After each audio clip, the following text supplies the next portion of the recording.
Mesdames, Messieurs, bonjour. Nous avons une actualité politique très dense et comme vous le savez, le Gabon a signé, comme d'autres pays d'Afrique, un certain nombre d'accords avec l'Union européenne. Et au titre de ces accords, nous avons notamment l'accord de Cotonou qui, en son article 8, recommande qu'il y ait des consultations régulières entre l'Union européenne et les pays africains sur la question des avancées démocratiques et du dialogue politique.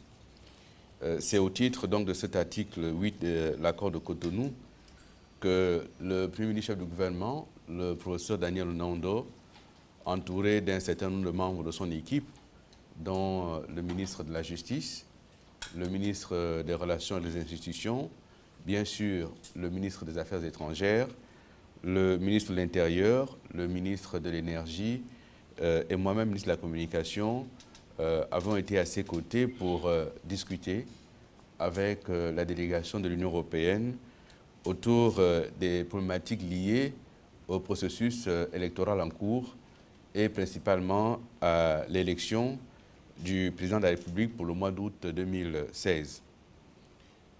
Les préoccupations qui ont été celles de la délégation de l'Union européenne concernaient principalement le dialogue et la question de l'apaisement des tensions politiques dans notre pays avant l'élection à venir. Ce à quoi le Premier ministre, appuyé par le ministre des Affaires étrangères, ont rappelé les dispositions qui ont été prises par notre pays et rappelé la position constante du président de la République sur ce sujet, qui a toujours été ouvert au dialogue et qui, pour ce faire, a réactivé le CND. Et le CND est aujourd'hui doté de plus de pouvoirs qu'il n'en avait au sortir des accords de Paris. Et le CND est aujourd'hui le cadre légal dans lequel le dialogue politique permanent se déroule. Lequel CND accueille 51 partis politiques légalement reconnus sur les 57 qui existent. Autrement dit, la grande partie, la majorité absolue des partis politiques participent aux travaux du CND. Bien entendu, il y en a qui n'y participent pas et c'est leur liberté absolue. Il est également fait observer à nos interlocuteurs que nous sommes tout à fait disposés à discuter de tout. D'ailleurs, le chef de l'État l'a lui-même dit, nous y reviendrons, lors de son adresse au Congrès du Parlement. Mais que dans le même temps, nous sommes respectueux des lois et règlements en vigueur et de la Constitution. Et que de ce point de vue, tout ce qui peut amener à aller au-delà de la Constitution ne sera pas accepté. Donc voilà pour ce qui est de cet aspect. Et bien sûr, le gouvernement de la République est ouvert à ce que les prochaines élections soient observées par tous ceux qui le désirent. Nous avons pour cela engagé déjà des discussions aussi bien avec l'Union européenne que l'OIF et d'autres organismes pour venir dans notre pays observer les élections et une élection qui sera tout à fait transparente et qui sera un choix déterminant pour les Gabonaises et les Gabonais pour les 7 prochaines années. Sur l'activité gouvernementale et parlementaire, vous savez que le Parlement a clôturé ce jour sa première session ordinaire pour l'année 2016. Mais au moment où le Parlement clôturait cette session, nous voulons nous féliciter en tant que gouvernement de ce que le Parlement ait permis au gouvernement de disposer d'un certain nombre de textes de loi votés et qui vont aider à la mise en œuvre du projet pour lequel le chef de l'État s'est engagé et sur lequel il entend continuer à travailler jusqu'à ce qu'il y ait un nouveau scrutin. S'agissant donc de ces différents textes qui ont été adoptés par le Parlement, nous avons des projets de loi qui autorisent l'État gabonais à contracter des emprunts. Il y en a 4 et ce sont des emprunts importants auprès de la Banque internationale pour la reconstruction et le développement d'une part et d'autre part auprès de l'Agence française de développement. Les différents projets d'emprunt vont aider le gouvernement à renforcer, d'une part, le projet d'adduction d'eau, le projet d'amener de l'électricité dans de nombreuses villes du Gabon et des campagnes, mais également des projets routiers. Il va s'agir également d'aider à construire des dispensaires, mais aussi à réhabiliter des écoles, à construire des lycées et collèges et également des centres professionnels. C'est donc des emprunts qui vont aider à réellement contribuer à améliorer les conditions d'apprentissage de nos enfants, mais également les conditions dans lesquelles nos parents peuvent accéder aux soins de santé, notamment dans l'arrière-pays. Une autre loi importante a été ratifiée. Il s'agit de l'ordonnance modifiant certaines dispositions relatives à l'assurance maladie obligatoire.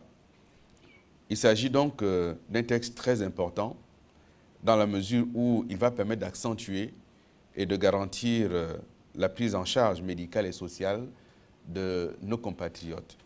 Il s'agit également de créer un 4e fonds qui va être dédié aux travailleurs indépendants et aux assurés volontaires qui, jusqu'à ce jour, n'étaient pas pris en compte.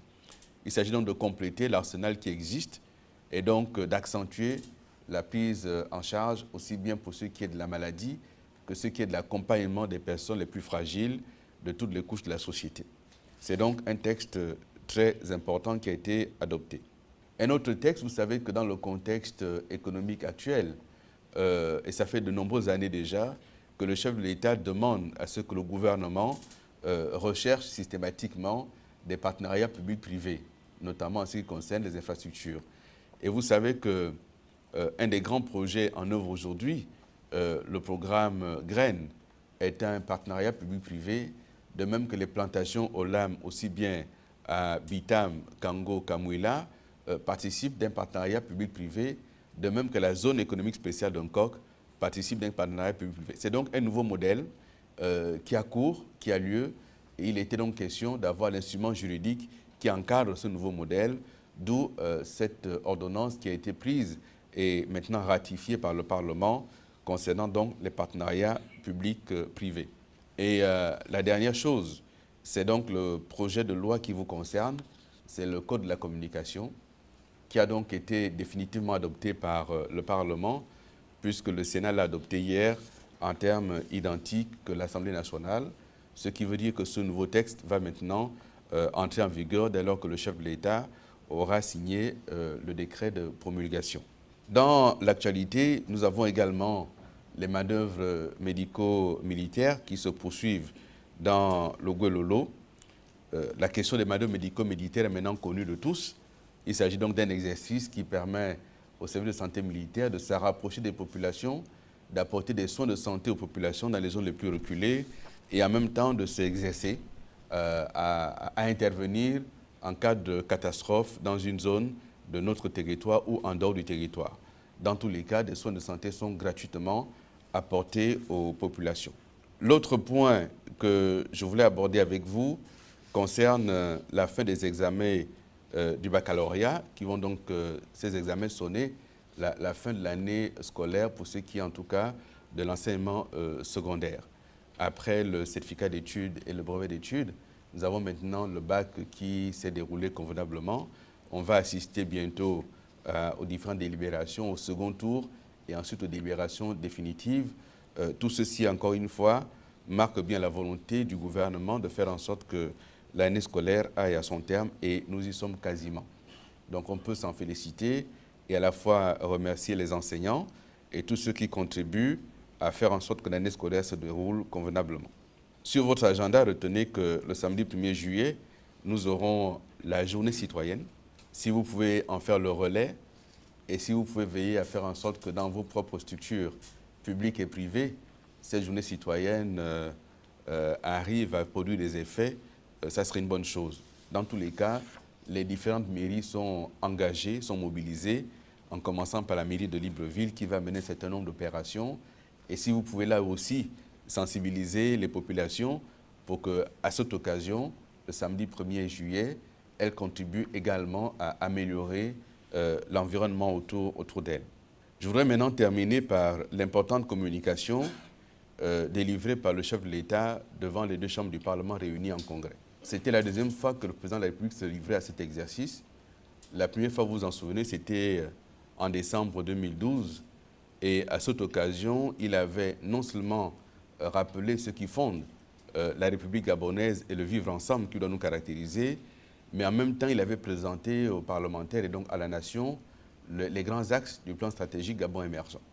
Il a donc pensé qu'à quelques semaines de l'élection du président de la République, il était de bonne loi de revenir devant le Parlement, devant la nation, pour présenter le bilan de son action à la tête de l'État. Beaucoup se sont demandé pourquoi repartir devant le Parlement. Parce qu'une action publique, elle est mise en œuvre à travers les lois de la République qui sont donc votées par le Parlement.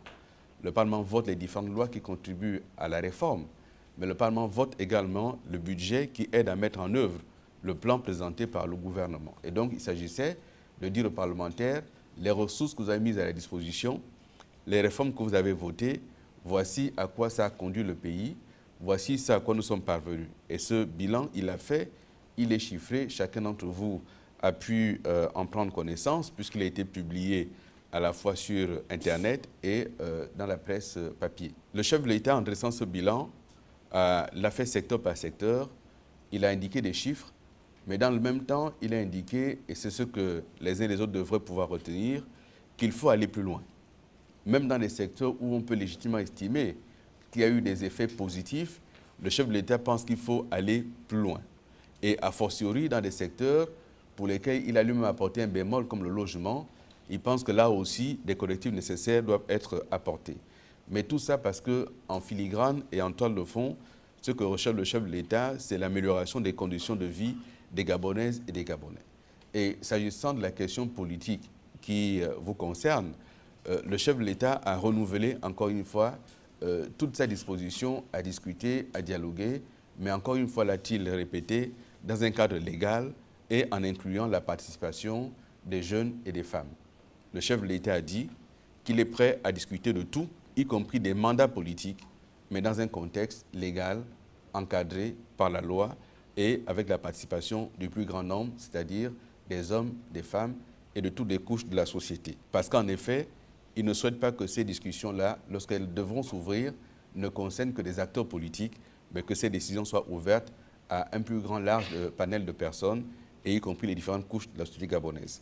Donc voilà, mesdames et messieurs les journalistes, les éléments qu'il m'a paru utile de mettre à vos dispositions aujourd'hui, et je suis tout à fait ouvert à vos questions. Merci. Oui, merci, monsieur le porte-parole. J'ai deux préoccupations. La première, c'est au sujet du Parlement réuni en congrès par le président de la République, au cours duquel il a fait son bilan. Il y a deux aspects qui semblent pas peut-être nets ou alors qu'on n'appréhende pas bien, et certainement qu'au gouvernement, effectivement, derrière enchérir. C'est la question au niveau des salles de classe et des tronçons bitumés. On a donné des chiffres, mais on voulait avoir la force de savoir s'il y a un moyen de savoir quels sont les véritables tronçons qui ont été bitumés et leur distance. Et l'autre pan, c'est au niveau des salles de classe. On parle de plus de 300 salles de classe. Pouvez-vous aider la communauté à voir ou à énumérer ces différentes salles de classe?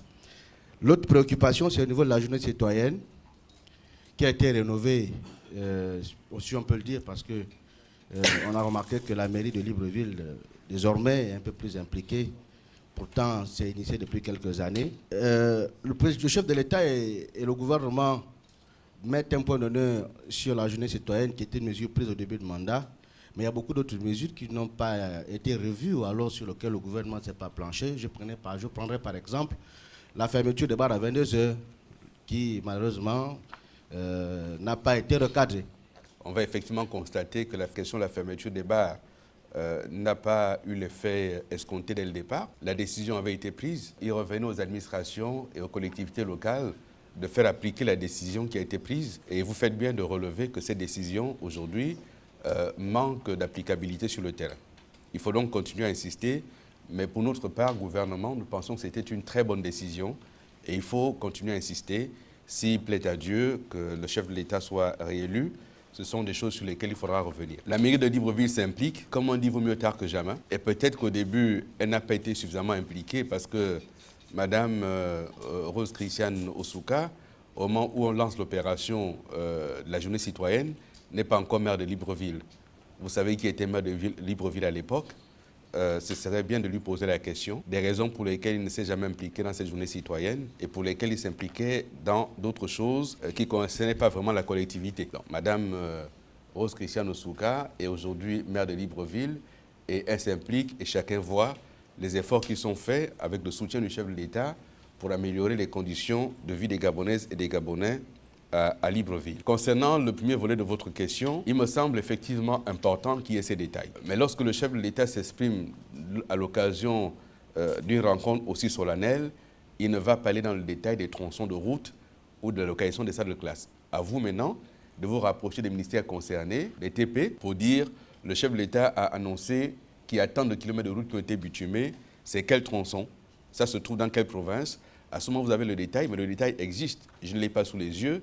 Notre collègue ministre d'État, Jean-Pierre Oyiba, nous a présenté ce détail en Conseil des ministres, tronçon par tronçon, localité par localité. Cela existe. De même, pour ce qui concerne les salles de classe, réhabilitées et construites, le ministère de l'Éducation nationale nous a présenté un plan en Conseil des ministres.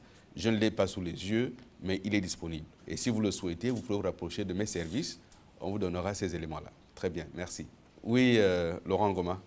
Merci beaucoup, Monsieur le ministre.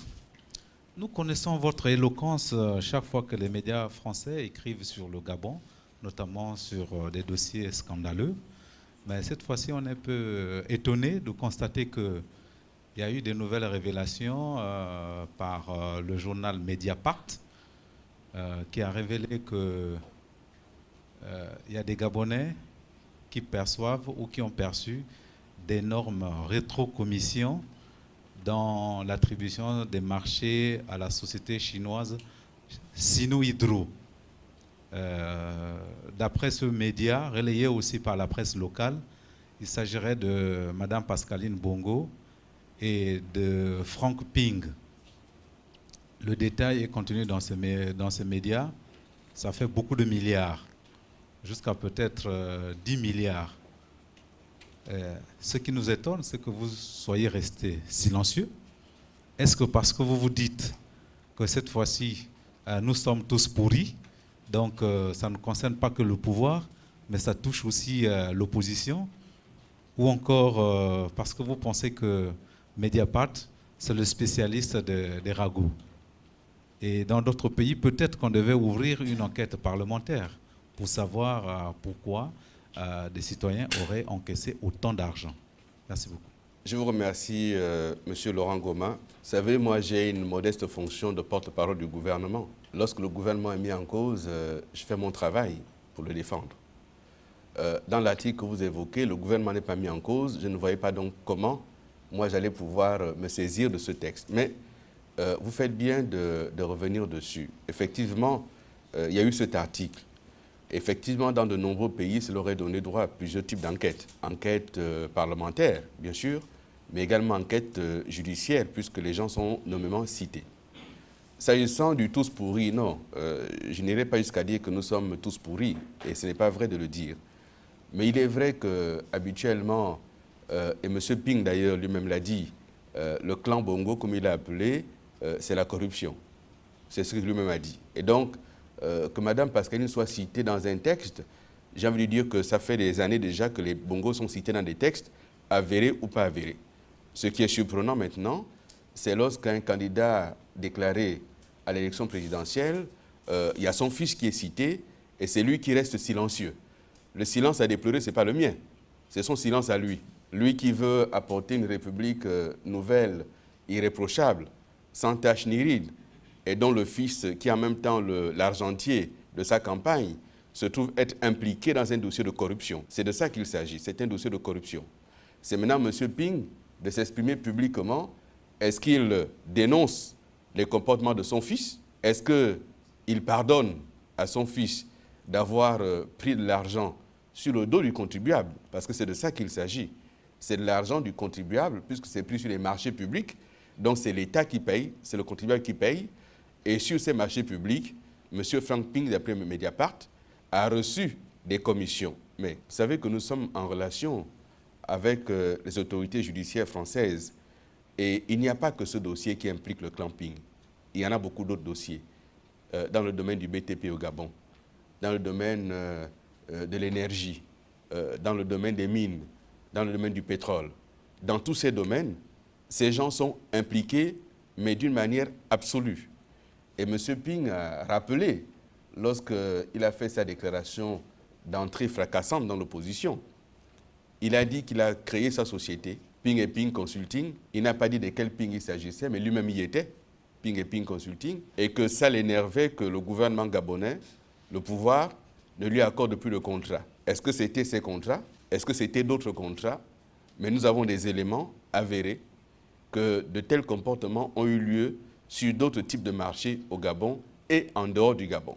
Donc la vraie question, et qui étonne les Gabonais, qui nous étonne nous, c'est le silence de M. Ping. Mais au-delà du silence de M. Ping, M. Ngoma, c'est le silence de l'opposition sur ce dossier. Ses amis sont étrangement silencieux, eux qui, chaque fois que Mediapart égratigne le pouvoir, appellent à descendre dans la rue pour réclamer la démission du président, même lorsque le président n'est pas directement concerné. Et voici qu'un des leurs est impliqué dans un dossier, ils ne disent rien. Silence radio. Le même silence auprès des ONG qui luttent contre la corruption et qui ont déclaré leur soutien à M. Ping. On a un silence gêné. Mais nous savons que cette affaire ira loin parce qu'il y a des pays étrangers qui sont impliqués et dans ces pays-là, ils se sont comportés de la même façon avec la même entreprise introduite au Gabon par M. Ping lui-même. Donc c'est ce que je peux dire, mais il ne nous a pas paru utile en tant que gouvernement d'aller faire de grandes déclarations sur ce dossier. C'est un dossier sur lequel nous déplorons simplement le silence coupable de l'opposition, d'une certaine société civile, et nous espérons que, pour le coup, la justice gabonaise va quand même d'elle-même se saisir de ce dossier et ouvrir des enquêtes pour savoir qui d'autre est concerné et jusqu'où le scandale est allé. Merci. Merci, Monsieur le ministre. Monsieur le ministre, en revenant sur le discours du chef de l'État à l'Assemblée nationale, vous avez dit que le président a dit qu'il était prêt à dialoguer sur n'importe quel sujet. Monsieur le ministre, la question que l'opinion se pose est de savoir si ce dialogue est possible avant les élections. C'est la première préoccupation. Deuxième préoccupation, Monsieur le ministre, vous avez annoncé le paiement de la PIP fin juin, fin juillet. Nous sommes dans la période, l'opinion se pose la question à quand le démarrage de l'opération. Et une dernière préoccupation, si vous me le permettez, la majorité présidentielle a été un cadre mis en place pour soutenir le président.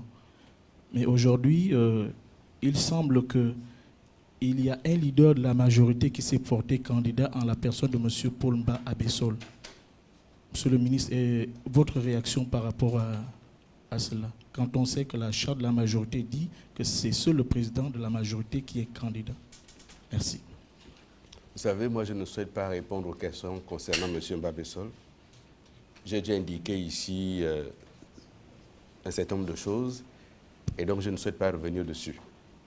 Si vous posez la question sur les raisons pour lesquelles M. Mba Abessol est parti ou qu'en est-il de la charte, vous aurez dû commencer par demander pourquoi M. Zouba est parti puisqu'il était au PDG et que le PDG a investi Ali Bongo et que le PDG doit soutenir le candidat investi. Donc chacun exerce sa liberté. Il a décidé de partir être candidat. Espérons que cette fois-ci, ça se déroulera mieux pour lui que par le passé et qu'il aura jusqu'au bout de sa logique. Mais nous travaillerons à ce que Ali Bongo remporte cette élection. Maintenant, si Paul Mba Abessol estime avoir des chances de l'emporter, on verra bien sur le terrain. C'est tout ce que je peux dire. Concernant la PIP, ce n'est pas une préoccupation de l'opinion. C'est une préoccupation de ceux qui doivent la percevoir. Donc, n'amenez pas dans l'opinion des préoccupations qui sont, j'allais même dire catégorielles, sinon sectorielles. Ça ne concerne pas l'opinion. On a dit d'ici à fin juillet. Bien, nous sommes fin juin. Le calendrier de paiement sera rendu public par le ministre du Budget en temps opportun, mais il y a quelques jours encore, on en a parlé. Il tient et il confirme les délais et ils seront tenus.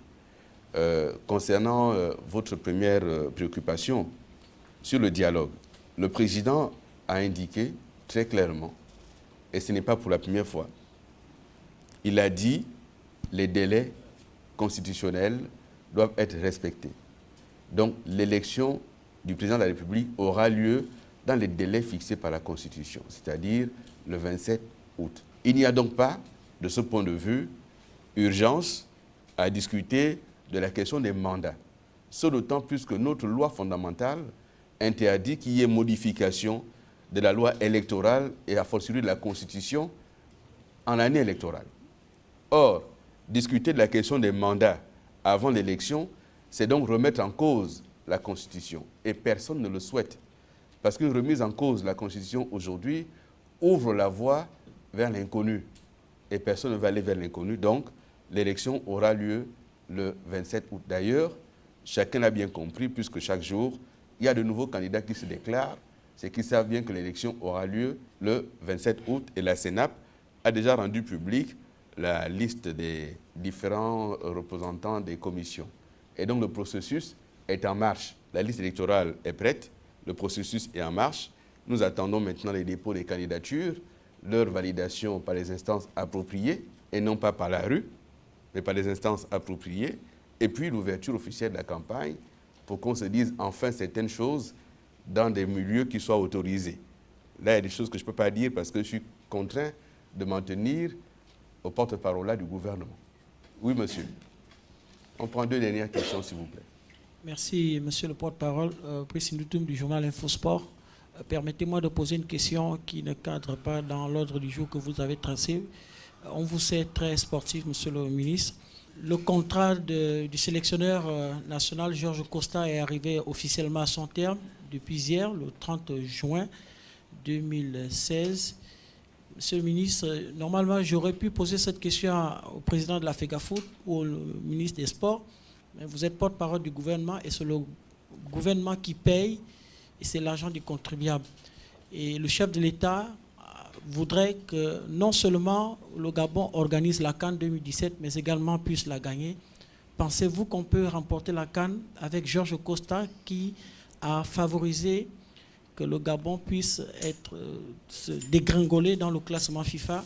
Le dernier classement FIFA du mois de mai ne nous classe même pas dans le top 10 du continent africain. Merci, monsieur le ministre. Vous savez que le classement FIFA ne tient pas compte que de l'équipe principale. Le classement FIFA prend en compte également les performances de l'équipe B.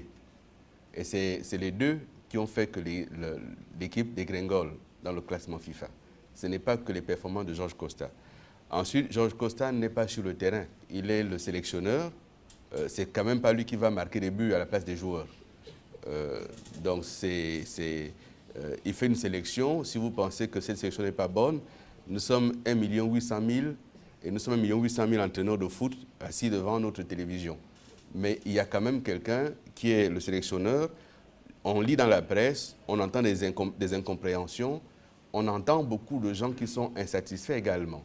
Mais là aussi, la fédération est la seule responsable pour ce qui concerne cet aspect-là. Et le gouvernement, qui a signé une charte d'engagement avec la FIFA, n'ira pas se mêler de la gestion de la fédération. Mais on entend et on lit beaucoup de choses sur le sélectionneur. Il se dit même des choses sur la question du vestiaire.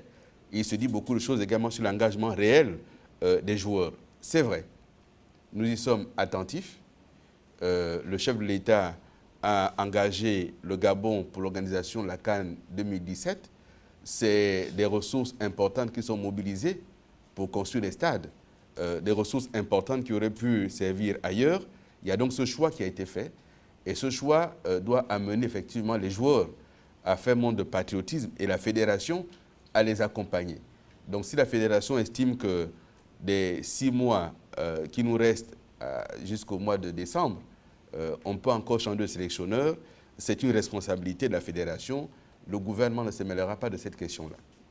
Cette position que je vous donne est également celle de mon collègue de la jeunesse et des sports, avec qui nous en avons longuement discuté. Merci, monsieur le ministre. Je reviens un peu sur la déclaration du chef de l'État au Parlement.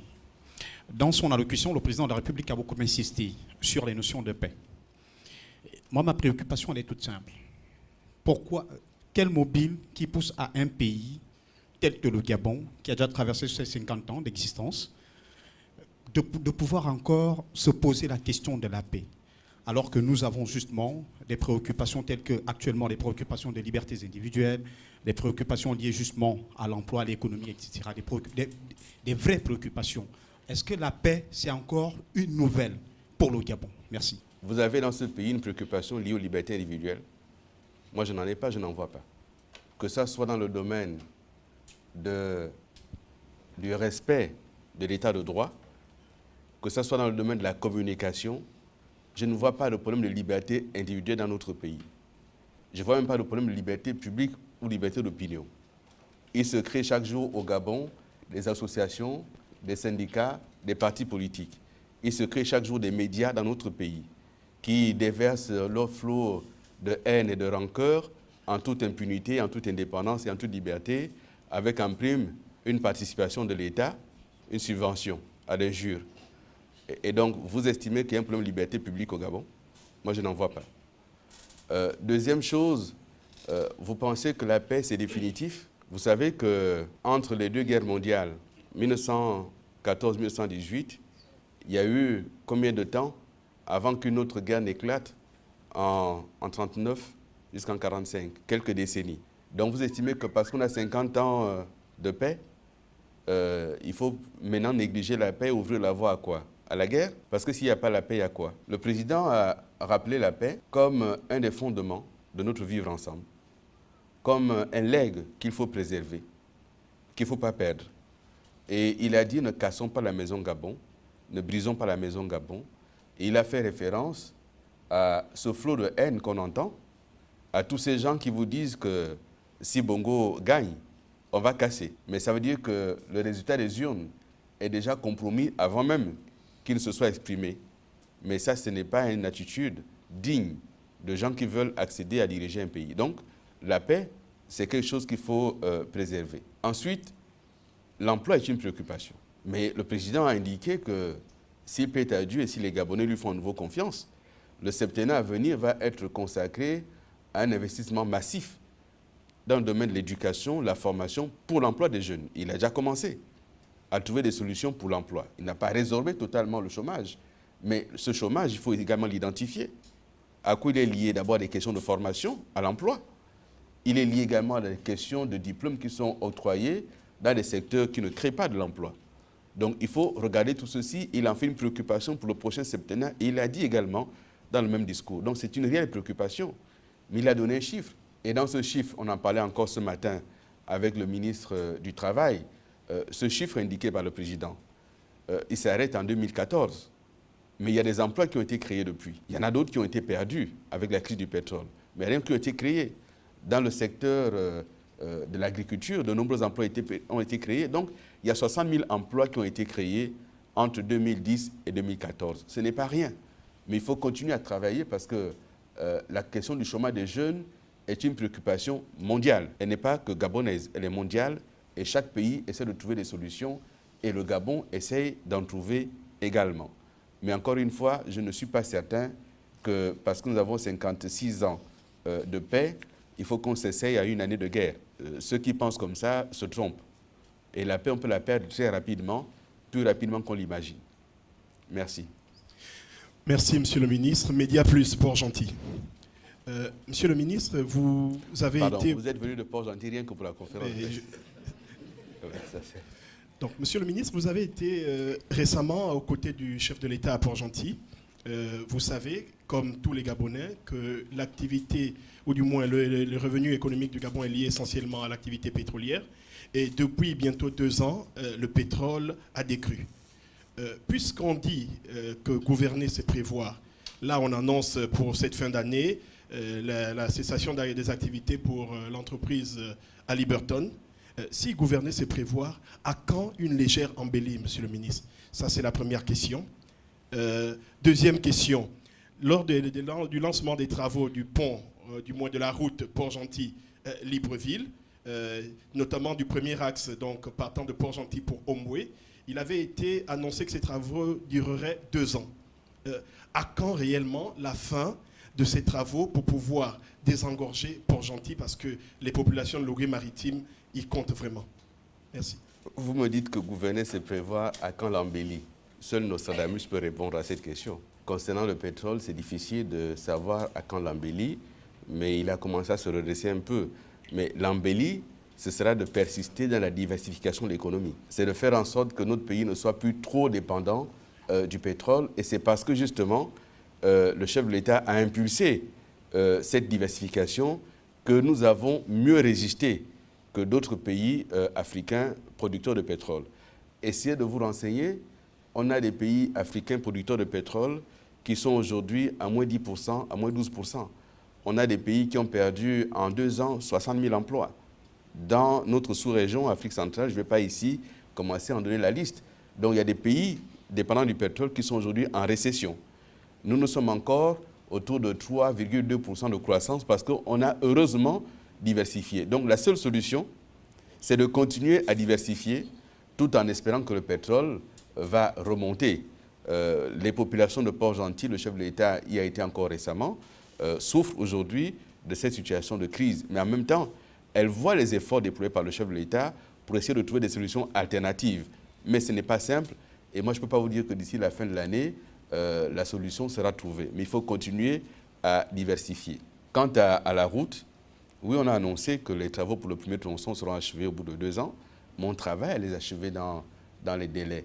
Mais entre-temps, il y avait le besoin de réhabiliter les voiries urbaines au niveau de Port-Gentil.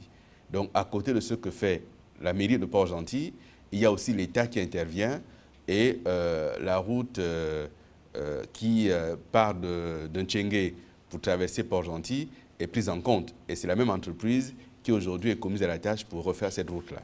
Mais dans tous les cas, c'est un gros chantier et nous espérons qu'à la fin de ce chantier, nous pourrons maintenant alimenter Port-Gentil plus facilement, y aller plus simplement et que le coût de la vie va essayer de chuter au niveau de Port-Gentil tout en faisant en sorte qu'il y ait embelli au niveau du pouvoir d'achat des ménages. Merci d'être venu de Port-Gentil pour la conférence de presse. Et oui, madame, c'est la seule dame qui a demandé la parole. On va faire une dérogation. Oui. Marina Mendeman de Gabon 24. Je voudrais revenir sur la question de l'apaisement des tensions, en l'occurrence la question de l'ouverture au dialogue. Nous savons que durant le dernier septennat du président de la République, le président n'était pas très ouvert au dialogue, mais il disait toutefois qu'il avait les mains largement ouvertes pour recevoir tout le monde. Aujourd'hui, nous sommes à l'échéance de son septennat. Il dit être ouvert au dialogue. Qu'est-ce qui justifie aujourd'hui ce renversement? Nous sommes aujourd'hui à la question de l'introduction de la biométrie dans le processus électoral. Le président a pour cela ouvert un dialogue majorité-opposition. Lequel dialogue a abouti à l'introduction de la biométrie dans le système électoral. Donc, il a dialogué avec l'opposition, il a pris en compte les préoccupations de l'opposition. Et la loi sur la biométrie a été introduite à l'Assemblée nationale par feu Pierre Mamboundou, leader de l'UPG opposition. Le président a ensuite ouvert d'autres discussions, dont le dialogue consacré à la question de la présidence gabonaise de la CEMAC, où la majorité et l'opposition ont été impliqués dans des commissions pour aider à la présidence gabonaise de la CEMAC. Le président a discuté ensuite avec l'opposition et est parvenu à la signature du pacte social, lequel pacte social a été signé par des partis politiques de la majorité comme par ceux de l'opposition, dont Maître Ndao, dont Séraphin Akouré et quelques autres, qui ont signé ce pacte social. Et les partis étaient tout à fait libres de demeurer dans l'opposition. Certains le sont demeurés jusqu'à ce jour. Mais le président a indiqué une chose claire, c'est qu'on ne dialogue pas pour remettre en cause les institutions et on ne dialogue pas sans respecter la Constitution. Donc tout dialogue qui vise à remettre en cause la Constitution, rien qu'entre acteurs politiques, n'intéresse pas le président. Il l'a dit, il l'a redit. Il a répondu récemment à une demande du Conseil national de la démocratie et il a dit « Je suis ouvert au dialogue, mais nous devons discuter de tout. Discuter de l'économie, discuter de la place du Gabon dans le monde, discuter des questions culturelles et sociales, mais discuter également des questions politiques. Si nous devons repartir et dire on met les choses à plat, qu'est-ce qu'on met à plat et qu'est-ce qu'on garde? Et qui vient discuter? Quelle est la légitimité de ceux qui viennent discuter? Suffit-il que j'ai créé un parti politique pour que je sois légitime pour parler au nom des Gabonaises et des Gabonais? Je peux parler au nom de mon parti, oui. Mais est-ce que j'engage les Gabonais si je ne suis pas élu par les Gabonais pour discuter et engager leur nom? Donc voilà les questions qui sont posées et pour lesquelles le chef de l'État a estimé que le dialogue doit avoir lieu, mais il aura lieu après les élections. Voilà. Merci de votre aimable attention et à très bientôt.